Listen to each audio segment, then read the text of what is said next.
Hello and welcome to News Round, a recap of stories amid headlines during the week. Coming up, security operatives arrest 8 suspects of a Plateau State Christmas Eve attack that claimed the lives of about 200 persons.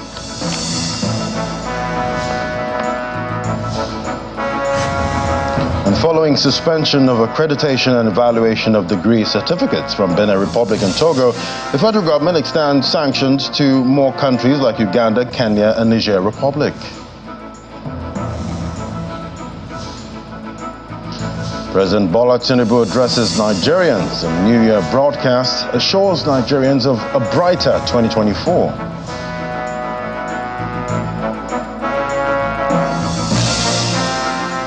Plus, 7.6 magnitude earthquake hits Japan, triggering a tsunami warning in coastal areas.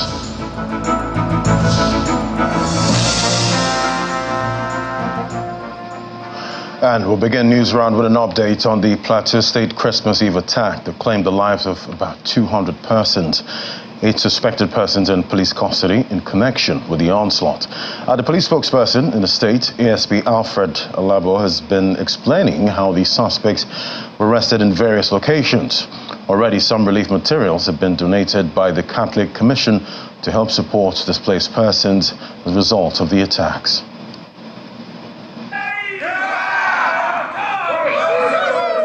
The redeployment of Special Operations Squad by the police has started yielding results with the arrest of some suspects in connection to the Christmas Eve attacks in some communities of Plateau State that left over 200 persons dead, several others injured, and over 10,000 persons displaced. Concerning the Inspector General of Police deployment, we have been we are getting tremendous success from that process. It will also interest you to know that 7 persons, in fact, as at the last count, there are now 8 of them under investigation in our custody, and they have been moved to the State CID, where the AIG Zone 4 and the Commissioner of Police are overseeing the affairs of the operation and also the investigation. And concerning the people going back to their villages, it is not that we only restore normalcy. We restore normalcy and we are escorting people back to their village. This is one of the camps hosting over 1,000 displaced persons in Bokos at the Justice Development and Peace Caritas. A commission in the Catholic Church responsible for providing assistance to people affected by natural and human disasters is here to provide succor to the IDPs. Our intervention today is to actually support these people, pushing the effect of the pain of what has happened.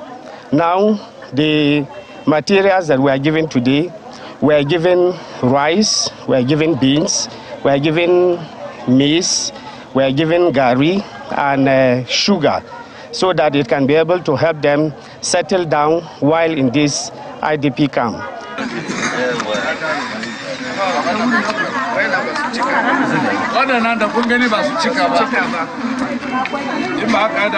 Bishop of Pangshin Diocese admonishes the displaced persons not to seek revenge but extend love to their neighbors as government continues to provide necessary intervention and security for their resettlement.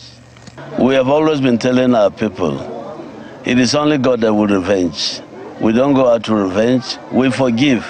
When you forgive, it's not as if you are actually a coward, you are actually someone who knows the truth, and that is the man who has a large heart. When we forgive, God will actually listen to us. We pray that there may be peace again in our land, so that people can go back to their farms. With the arrest of some suspects involved in the attacks and redeployment of security personnel to the affected areas in the 3 local government councils, the displaced persons say they are banking on government to fulfill its promises of providing succor and facilitate their return to their ancestral homes.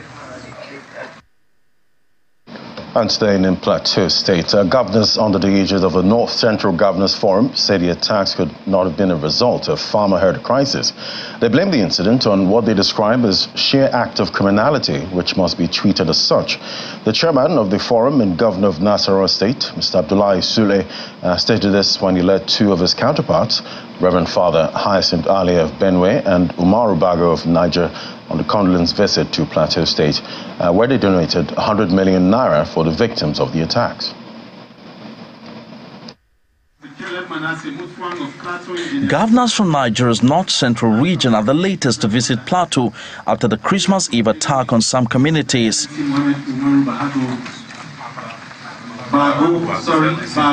From Niger. The chairman of the forum, Governor Abdullahi Sule of Nasarawa State, leads the delegation in the company of Governor Hyacinth Ali of Benue State and Governor Umaru Bago of Niger State. They are joined by officials, federal lawmakers, as well as traditional leaders from the states. Plateau is in north-central Nigeria, and the governors want the attack to be treated as a criminal act. We cannot allow a few people, for whatever selfish reasons, to come in and destroy all of us.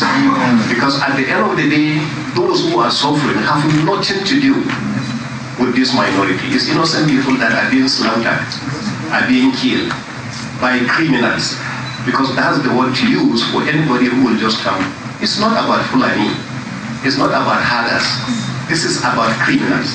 And we should take it as such and address it as such. The governors donated a sum of 100 million naira to the victims to facilitate the return of displaced families to their ancestral lands. Bandits are terrorists. There is no other word to explain it. Kidnappers are thieves, but bandits are terrorists. And we need to label them as such, so that we deal with them as such. The Bongwam Jos appreciates the gesture and makes a case for the establishment of the North Central Development Commission to address some of the challenges in the region. We are Nigerians, bona fide Nigerians, and we deserve to be recognized accordingly. And so what is good for the others is also good for us. There are no dams in North Central State. Because we can, like His Excellency has noticed, we can do both dry season and rainy season farming effectively. And it will surprise that vehicles from Burkina Faso and far country, they come in here. The visit of the North Central Governors Forum to Plateau State to commiserate with the government and the people has also opened the opportunity for the region to curiously look into various issues. The North Central governors are united, and from what you heard from one of us, we are now eager to ensure that we make impact in our various states and the North Central in general. As a matter of fact, we are already planning a security and economic summit jointly by the North Central. We have met a few times to discuss about this joint partnership.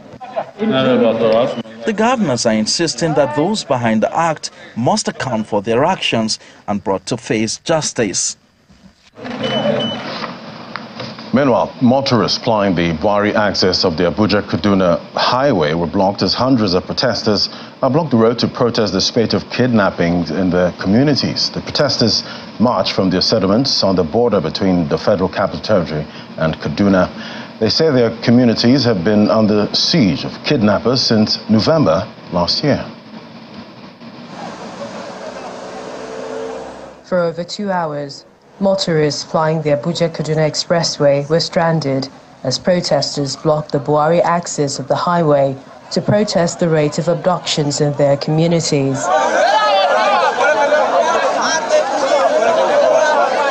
They are residents of Ida, Pashin, Gidandogo and Gina communities along the highway on the fringes of the Federal Capital Territory.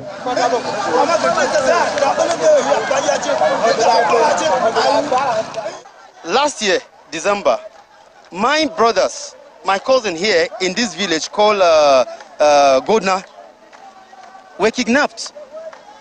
They kidnapped people from my brother's house, a pastor who owned a church here. And as a result of that, They demanded for 20 million naira as the negotiation was going on, and then we were able to raise about 10 million naira. But I didn't know what happened. They still killed our brothers. They killed 3 of them. Apart from the protesters, some motorists who also ply the road confirmed the insecurity on the highway.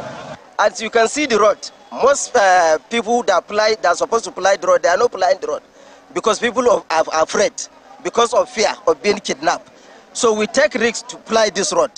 We are always taking risks to ply this road. Even before getting there to this place, I stopped about 3 kilometers to pray because I know I'm passing a very risky route. According to them, no fewer than 20 people have been abducted from the communities between November 2023 and January this year.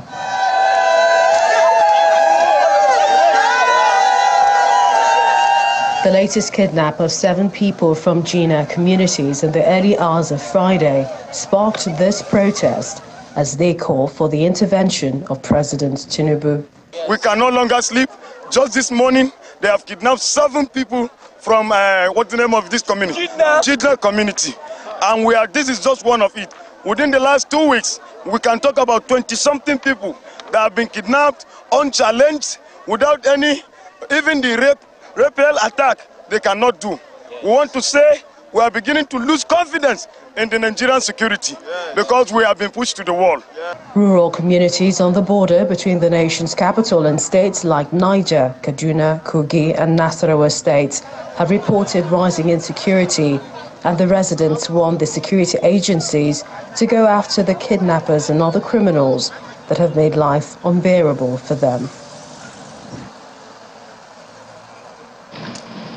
And to other matters now, the clampdown on fake degree certificates as well as universities in the country is on, and the federal government says it is extending its sanctions to include countries such as Uganda, Kenya and Niger Republic.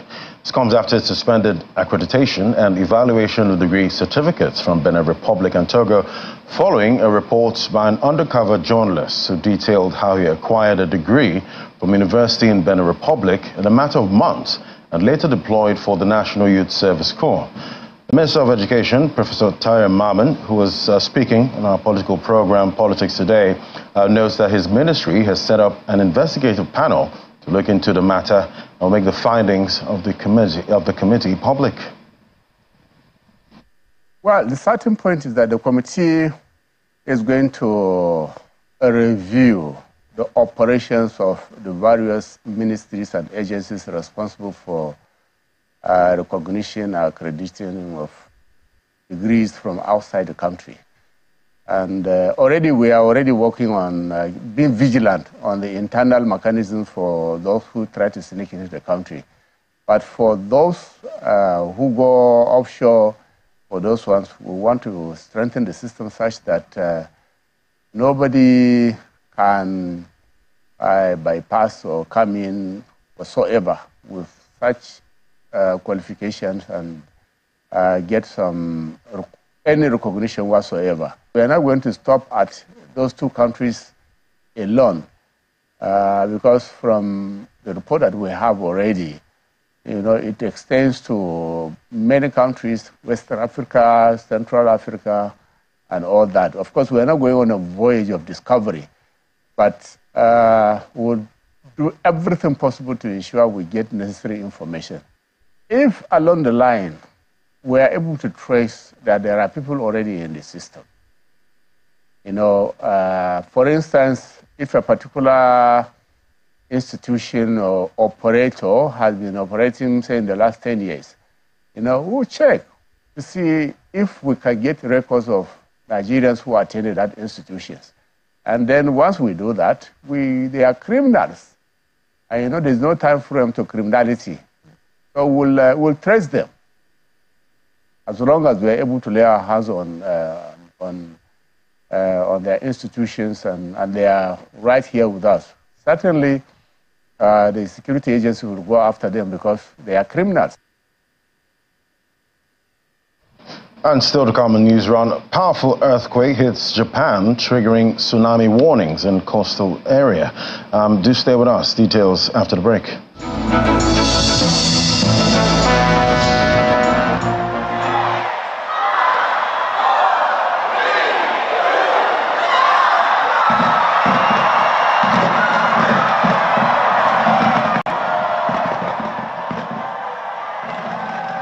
On Monday, January the 1st, 2024, countries around the world welcomed the New Year in grand style. For the first set of fireworks and celebrations was seen in Auckland, New Zealand. China was one of the countries in Asia to enter the New Year ahead of most countries, putting up all aspects of celebrations on display. There was also no shortage of fireworks at the UAE's Burj Khalifa, while the ball drop in New York's Times Square marked the beginning of the year 2024 in the United States. And in France, hundreds of thousands of people gathered on the Champs-Élysées as they ushered in the year. Here in Nigeria, citizens also joined in the excitement as they marked the crossover with services in churches, as well as musical fiestas at Soul Beach in Lagos, where top Nigerian acts thrilled the crowd. And as Nigerians ushered in the new year, the President has encouraged citizens to remain bowed in the face of socio-economic challenges facing the country, noting that current tough times would not last long. This was contained in President Bola Tinubus' first New Year address to Nigerians. He urged citizens, including his political opponents in the last elections, to work for the peace, progress and stability of the country, noting that the task of building a prosperous nation is not the work of the President and government officials alone. This is the first New Year broadcast by President Bola Tinubu since he assumed office 7 months ago. I ask you. He starts by acknowledging how challenging yet eventful the previous year was, even as it witnessed the peaceful and successful transfer of power in Nigeria's 24 years unbroken democracy. The president said he understands the discomfort some of the decisions taken by his administration has had on Nigerians. Take this from me. The time may be rough and tough. However, our spirit must remain unbowed because tough times never last. We are made for this period, never to flinch, never to falter.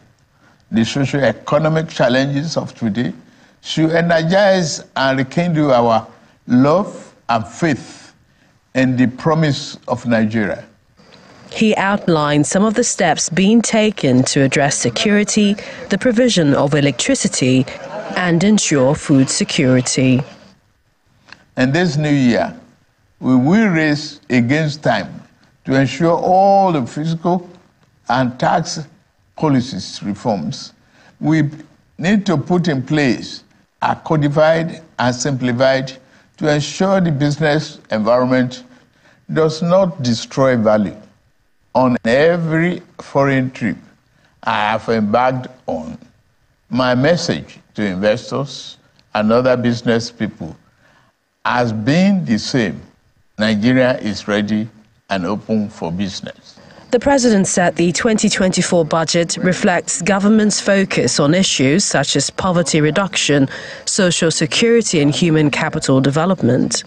Because we take our development agenda very seriously, our 2024 budget reflects the premium we place on achieving our governance objectives. We will work diligently to make sure every Nigerian feels the impact of their government, the economic aspirations, and the material well-being of the poor, the most vulnerable, and the working people shall not be neglected. He also tasked all Nigerians to work to build the country. To play our part, the job of building a prosperous nation is not the job of president. Governors, ministers, lawmakers, and government officials alone. Our destinies are connected as members of this household of Nigeria. Our language, creed, ethnicity, and religious belief, even when they are not same, should never make us work at cross purposes. And residents of Zidu community in Abuja appealing to the President and the Minister of Federal Capital Territory to urgently intervene and stop a planned demolition of the houses without compensation or relocation by the Federal Housing Authority. They staged a peaceful protest against the planned demolition, alleging that some officials of the Federal Housing Authority are conniving with some estate developers to displace residents of the community. Residents of Zidu village, a neighboring community to the Federal Housing Authority estate in Lugbe, Abuja, begin their first week of the year 2024 with a protest. This peaceful protest is organized by the residents to protest against an alleged plan by the Federal Housing Authority to demolish their community.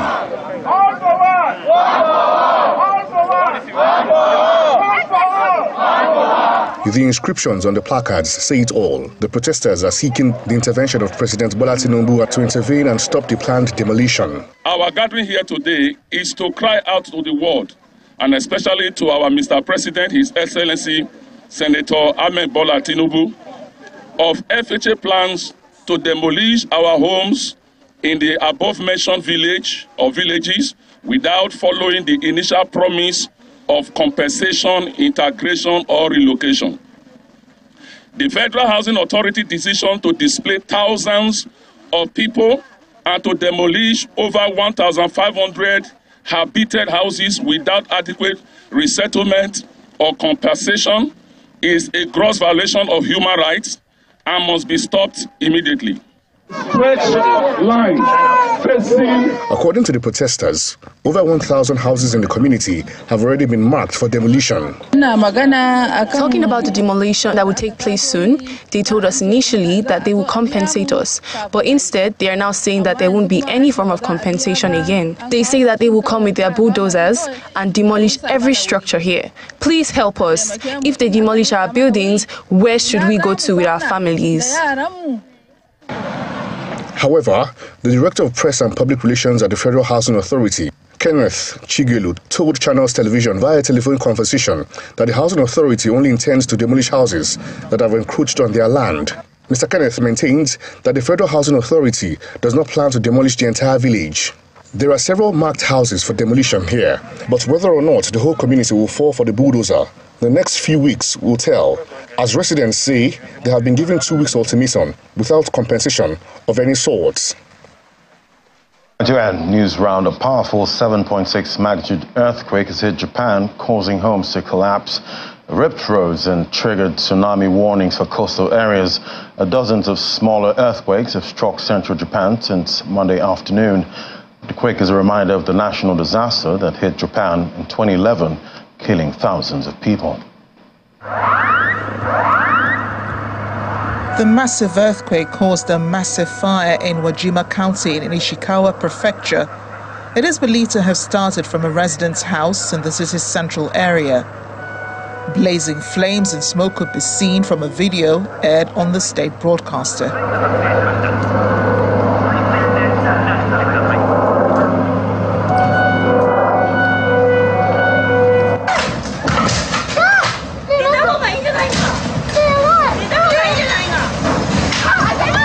In the coastal Jotsu city, eyewitnesses captured the moment tsunami waves triggered by the earthquake hit.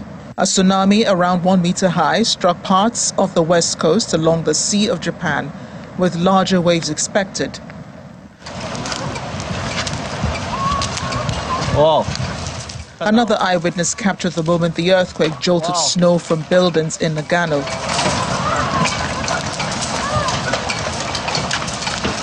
Wow, it's huge. 38-year-old Baldwin Chia is a snowboarding tourist in Nagano. He said it was in his hotel room in the Hakuba Alps when the first tremors hit. I'm here with a group of snowboarders here in Nagano in the Niigata province. We're here up in the mountains in the Hakuba Alps hotel. I think we just experienced a 7.5 earthquake. Pretty massive, if you ask me. So the whole room was shaking, the TV was shaking. I had to keep everything on the table. I did feel safe in my room though, but everything else was shaking. My friends were outside, still outside. So my first instinct was also just to text them to see if they're okay. Definitely, I was asking about the avalanches, and I think I didn't receive any notifications of that. So I think it should be fine, but definitely it is quite scary. Definitely. When you hear about earthquakes in Japan, you wouldn't expect one to actually experience one. Concerns have been raised about Japan's nuclear reactors, which had contributed to the 2011 disaster. But the government said no irregularities had been detected. And those were the top stories for the first week of 2024. Thank you for watching. I'm Ladi Williams. Bye for now.